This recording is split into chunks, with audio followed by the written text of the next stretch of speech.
नमस्कार साथियों, आप देख रहे हैं बिहार समाचार, जहां आपको मिलती है बिहार की दिन भर की ताजा और बड़ी खबरें। आज की पहली खबर, बिहार में सोलर पैनल लगाने पर 78,000 तक की सब्सिडी मिलेगी। प्रधानमंत्री सूर्य घर मुफ्त बिजली योजना के तहत पटना इलेक्ट्रिसिटी सप्लाई यूनिट की ओर से बुधवार को पटना सिटी स्थित रतन पैलेस में सोलर मेला 2026 का आयोजन किया गया। मेले का उद्देश्य लोगों को रूफटॉप सोलर प्रणाली से जोड़ना और स्वच्छ, सस्ती व टिकाऊ ऊर्जा के प्रति जागरूक करना था। कार्यक्रम में 100 से अधिक उपभोक्ताओं ने भाग लिया। मेले में उपभोक्ताओं को रूफटॉप सोलर सिस्टम की पूरी जानकारी दी गई।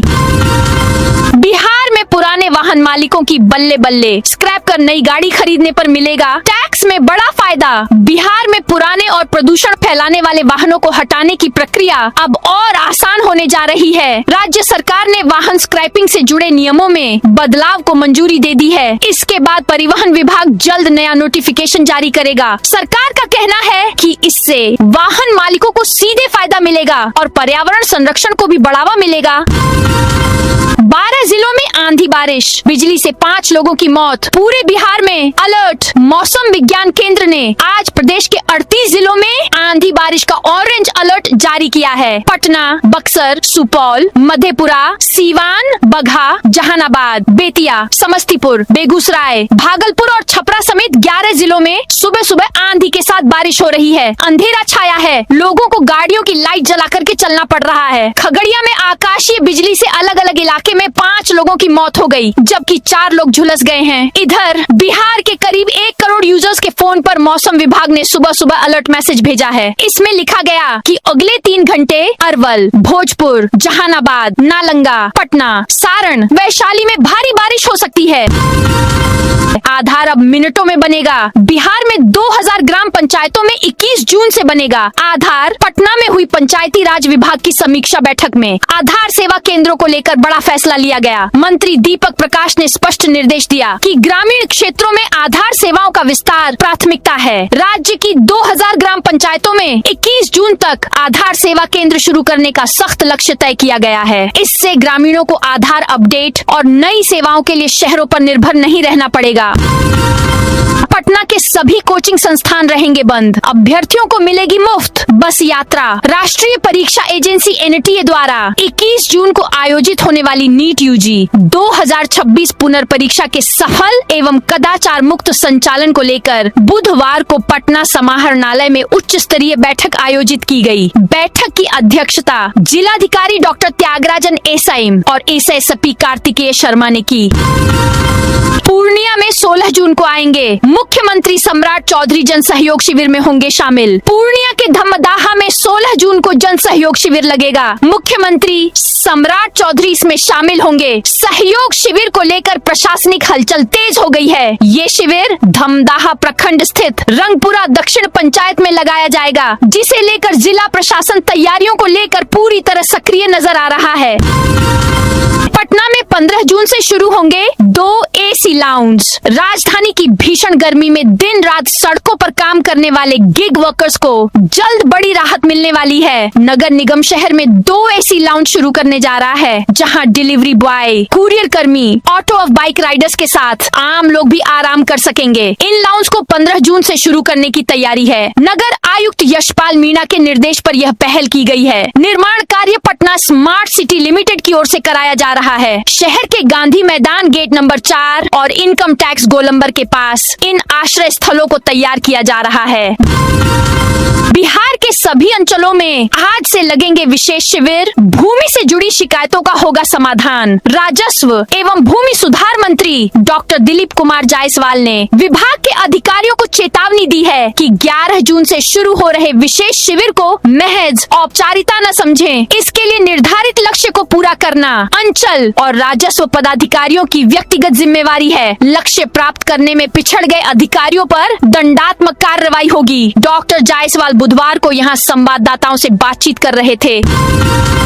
बिहार सरकार की एसबीआई, पीएनबी समेत 15 बैंकों को चेतावनी। वित्त विभाग का दायित्व संभाल रहे उप मुख्यमंत्री विजेंद्र प्रसाद यादव ने बिहार के बैंकों के प्रदर्शन के लिए गठित उच्च स्तरीय समिति की अनुशंसाओं पर सहमति प्रदान कर दी है। विकास आयुक्त मिहिर कुमार सिंह की अध्यक्षता वाली समिति ने ने बैंकों की कार्यप्रणाली में सुधार लाने हेतु 5 अनुशंसाएं की हैं। वित्त विभाग ने स्पष्ट किया है कि खराब प्रदर्शन करने वाले बैंकों की न केवल कड़ी निगरानी होगी, बल्कि अगले 6 माह में सुधार नहीं दिखने पर उनके सरकारी डिपॉजिट पर पूरी तरह रोक लगा दी जाएगी। यानी कि उन बैंकों में सरकार अपना धन नहीं रखेगी।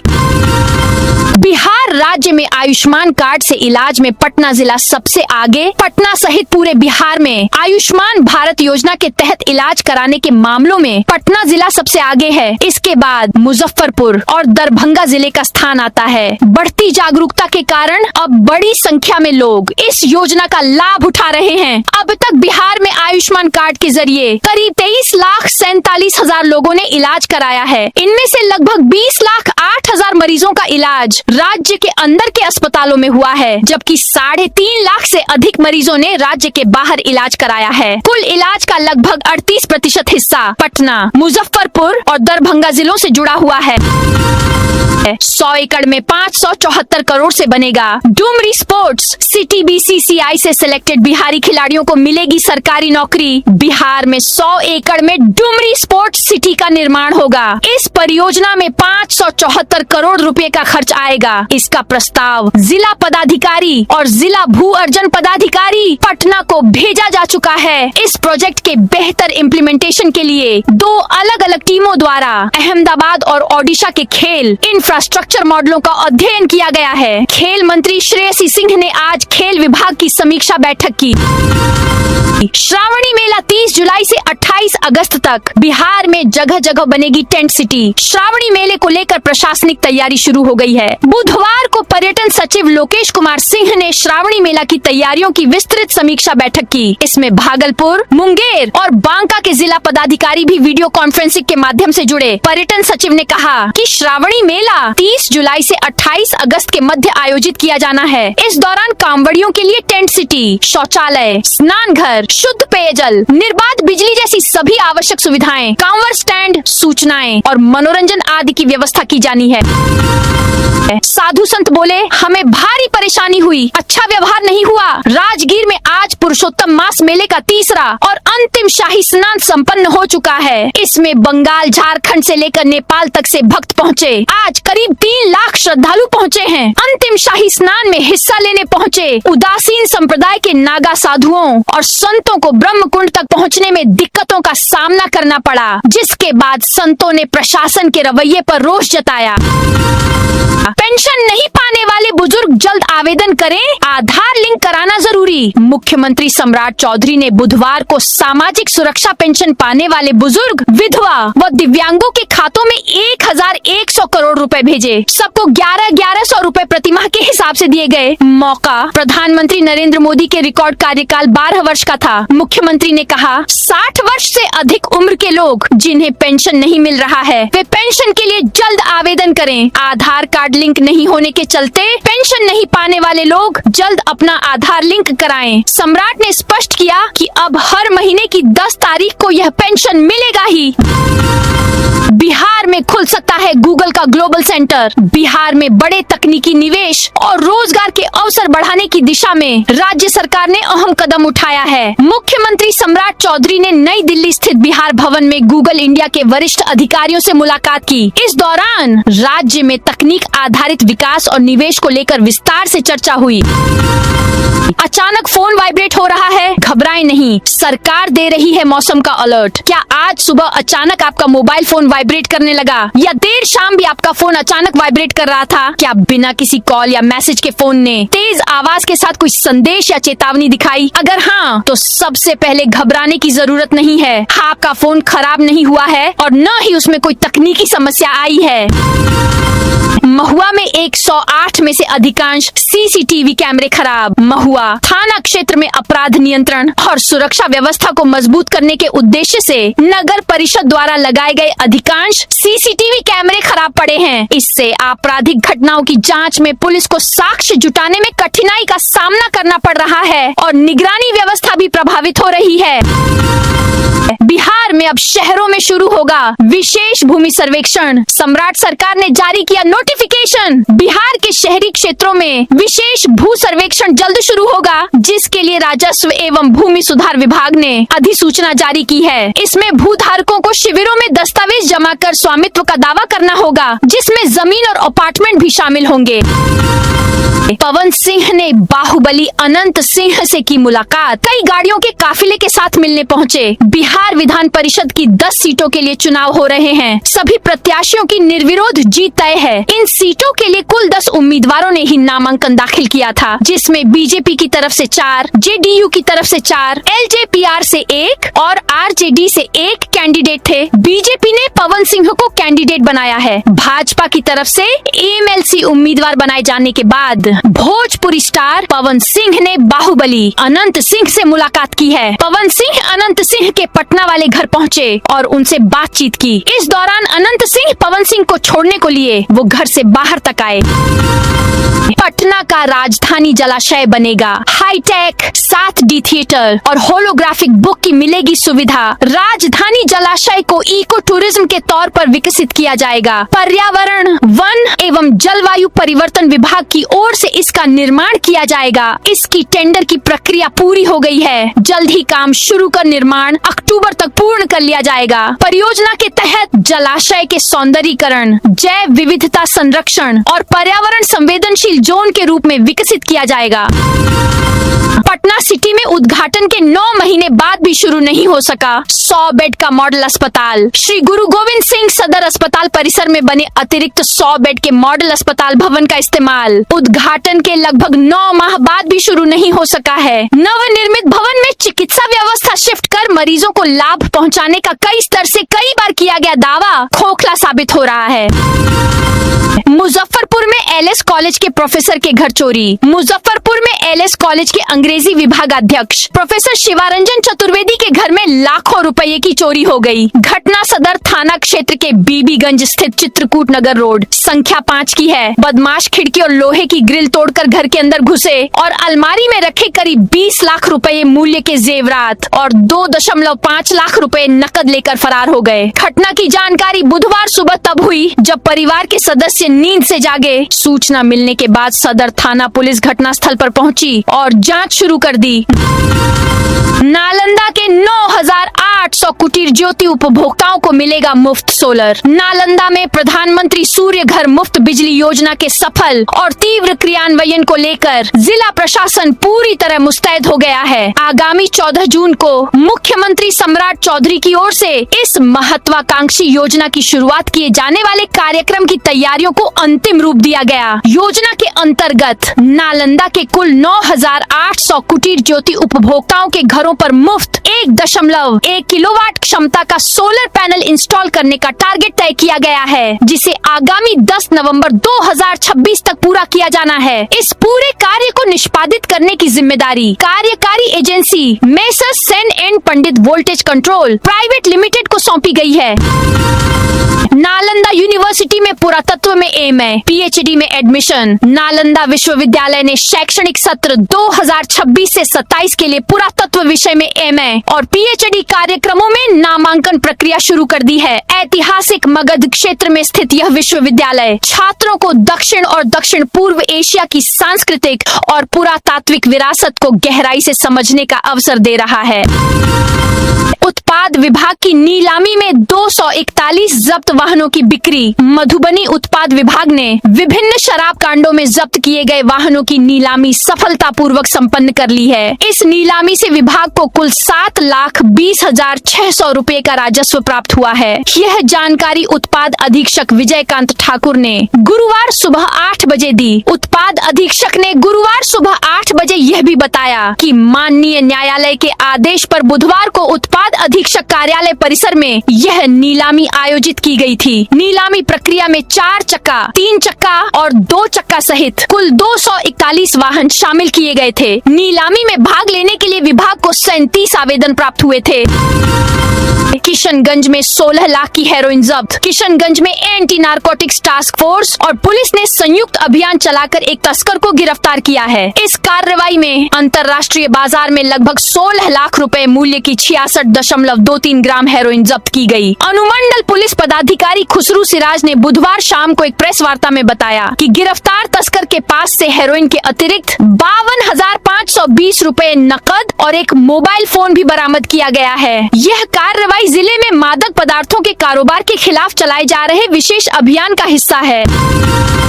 किशनगंज में भारत नेपाल बॉर्डर पर सख्ती बढ़ी। किशनगंज में भारत नेपाल सीमा पर सुरक्षा व्यवस्था कड़ी कर दी गई है। अब वैध सरकारी पहचान पत्र के बिना नेपाल में प्रवेश की अनुमति नहीं मिलेगी। प्रशासन और सुरक्षा एजेंसियों ने निगरानी बढ़ा दी है। इंडो नेपाल सीमा के गलगलिया बॉर्डर पर तैनात सशस्त्र सीमा बल SSB के जवानों को इस संबंध में कड़े निर्देश जारी किए गए हैं।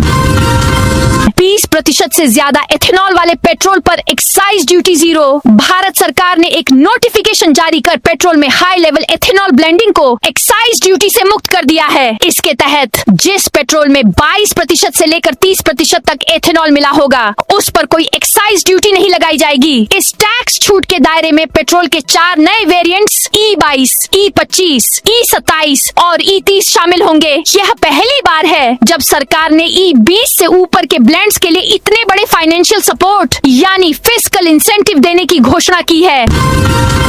गयाजी में अवैध बालू लदे ट्रैक्टर ने स्कूटी को उड़ाया, 100 मीटर तक घसीटा। गयाजी के विष्णुपद थाना क्षेत्र में अवैध बालू लदे एक ट्रैक्टर ने स्कूटी को जोरदार टक्कर मार दी। इस हादसे में स्कूटी सवार युवक बाल बाल बच गया, जबकि स्कूटी पूरी तरह क्षतिग्रस्त हो गई। घटना के बाद स्थानीय लोगों ने सड़क पर हंगामा करते हुए अवैध बालू कारोबार और प्रशासन की कार्यशैली पर गंभीर सवाल उठाए। घटना अशोक विहार कॉलोनी मस्जिद के पास हुई। बांका में अवैध खनन रोकने गई टीम पर हमला, पुलिस जवान घायल। बांका के रजौन थाना क्षेत्र के राजावर पंचायत अंतर्गत कठरंग गांव में बुधवार गुरुवार की देर रात करीब 2 से 3 बजे के बीच अवैध बालू खनन के खिलाफ कार्रवाई करने पहुंची जिला खनन विभाग की टीम पर बालू माफियाओं के गुर्गों ने हमला कर दिया। इस हमले में जिला खनन टीम के एक पुलिस जवान गंभीर रूप से घायल हो गए, जबकि टीम की स्कॉर्पियो कार का पिछला शीशा भी क्षतिग्रस्त हो गया। घटना के बाद गुरुवार सुबह पुलिस और खनन विभाग की संयुक्त टीम ने क्षेत्र में छापेमारी अभियान चलाया। छापेमारी के दौरान सभी फरार मिले। बेगूसराय में लगातार बारिश से ईंट भट्ठों को भारी नुकसान। बेगूसराय सदर जिले में पिछले कई दिनों से बेमौसम बारिश और तेज हवाओं के कारण ईंट भट्ठा उद्योग को भारी नुकसान हुआ है। सदर प्रखंड के चांदपुरा, परना, नीमा बारेट और तरैया सहित आसपास के क्षेत्रों में खुले में सूखने के लिए रखी लाखों कच्ची ईंटें बारिश में गलकर नष्ट हो गयीं। इससे भट्ठा संचालकों को करोड़ों रुपए की आर्थिक क्षति का सामना करना पड़ रहा है। भोजपुर में स्कॉर्पियो से 388.800 लीटर शराब बरामद। भोजपुर में मद्य निषेध एवं उत्पाद विभाग को अवैध शराब के खिलाफ चलाए जा रहे अभियान में बड़ी सफलता मिली है। विभाग की टीम ने बक्सर पटना 4 लेन पर वाहन जांच के दौरान एक स्कॉर्पियो से भारी मात्रा में अवैध विदेशी शराब बरामद की है। कार्रवाई के दौरान वाहन चालक को गिरफ्तार कर न्यायिक प्रक्रिया के लिए न्यायालय भेज दिया गया। खड़गे की अध्यक्षता में दिल्ली में कांग्रेस की बैठक शुरू। कांग्रेस मुख्यालय इंदिरा भवन में मीटिंग शुरू हो चुकी है। इस बैठक की अध्यक्षता मल्लिकार्जुन खड़गे कर रहे हैं और साथ में राहुल गांधी और प्रियंका गांधी भी मौजूद हैं। पार्टी ने अपने सभी महासचिवों, प्रदेश प्रभारियों और प्रदेश अध्यक्षों को दिल्ली तलब किया है। बिहार कांग्रेस प्रभारी कृष्णा अल्लावरू और बिहार कांग्रेस प्रदेश अध्यक्ष राजेश राम के साथ कन्हैया कुमार भी इस बैठक में शामिल हुए हैं। आरजेडी सुप्रीमो और बिहार के पूर्व मुख्यमंत्री लालू प्रसाद यादव का आज 79वां जन्मदिन मना रहे हैं। राबड़ी आवास में उन्होंने परिवार के साथ 79 पौंड का केक काटा। राजद सुप्रीमो को जन्मदिन की बधाई देने बड़ी संख्या में कार्यकर्ता राबड़ी आवास पहुंचे। लालू यादव राबड़ी देवी का हाथ पकड़कर आवास से बाहर निकले और कार्यकर्ताओं से मुलाकात की। अपने हाथों से कार्यकर्ताओं को खाना भी परोसा। मीडिया से बातचीत में तेजस्वी यादव ने निशांत की डिग्री पर तंज किया। तेजस्वी ने कहा है कि शिक्षा मंत्री अब निशांत को इंजीनियर बनाएंगे। दरअसल निशांत को लेकर जदयू नेता पहले कहते थे कि वो इंजीनियर हैं, लेकिन एमएलसी के हल्फनामे में निशांत ने खुद को 12वीं पास बताया है। संघ प्रमुख मोहन भागवत का 4 दिवसीय मुंगेर द्वारा संपन्न। राष्ट्रीय स्वयंसेवक संघ आरएसएस के सर संघचालक डॉक्टर मोहन भागवत का 4 दिवसीय मुंगेर प्रवास संपन्न हो गया है। उन्होंने जिला मुख्यालय स्थित सरस्वती विद्या मंदिर पुरानीगंज में चल रहे आरएसएस के प्रशिक्षण सत्र में बिहार और झारखंड के 127 स्वयंसेवकों को गुरु मंत्र दिया। डॉक्टर भागवत 7 जून की शाम मुंगेर पहुंचे थे और 10 जून की शाम दिल्ली के लिए रवाना हुए। अपने 4 दिवसीय प्रवास के दौरान उन्होंने प्रशिक्षण ले रहे स्वयंसेवकों के साथ निवास किया, उन्हें प्रशिक्षित किया और उनके साथ भोजन भी किया। प्रतिदिन सुबह शाम बौद्धिक ध्वज को प्रणाम किया गया। सिविल सर्जन बोले बिना रजिस्ट्रेशन संचालन पर जुर्माना। सुपौल में संचालित निजी अस्पतालों, नर्सिंग होम, क्लिनिकों और अन्य स्वास्थ्य सेवा प्रतिष्ठानों के लिए बिहार सरकार ने नया नियामक ढांचा लागू कर दिया है। अब बिना पंजीकरण किसी भी निजी स्वास्थ्य संस्थान का संचालन नहीं किया जा सकेगा। नियमों का उल्लंघन करने पर जुर्माना, संस्थान सील करने और कानूनी कार्रवाई तक की व्यवस्था की गई है। 2,30,000 लाभार्थियों के खातों में भेजा 27 करोड़ 19 लाख औरंगाबाद में लोगों को हुआ फायदा। औरंगाबाद में सामाजिक सुरक्षा पेंशन योजनाओं के लाभार्थियों के लिए आज का दिन राहत भरा रहा। बिहार सरकार की ओर से सामाजिक सुरक्षा पेंशन योजना के अंतर्गत मई 2026 माह की पेंशन राशि डायरेक्ट बेनिफिट ट्रांसफर डीबीटी के माध्यम से लाभार्थियों के बैंक खातों में हस्तांतरित की गई। तो दोस्तों, यह थी आज बिहार की दिन भर की ताजा और बड़ी खबरें। अब कल मिलते हैं नई खबरों के साथ।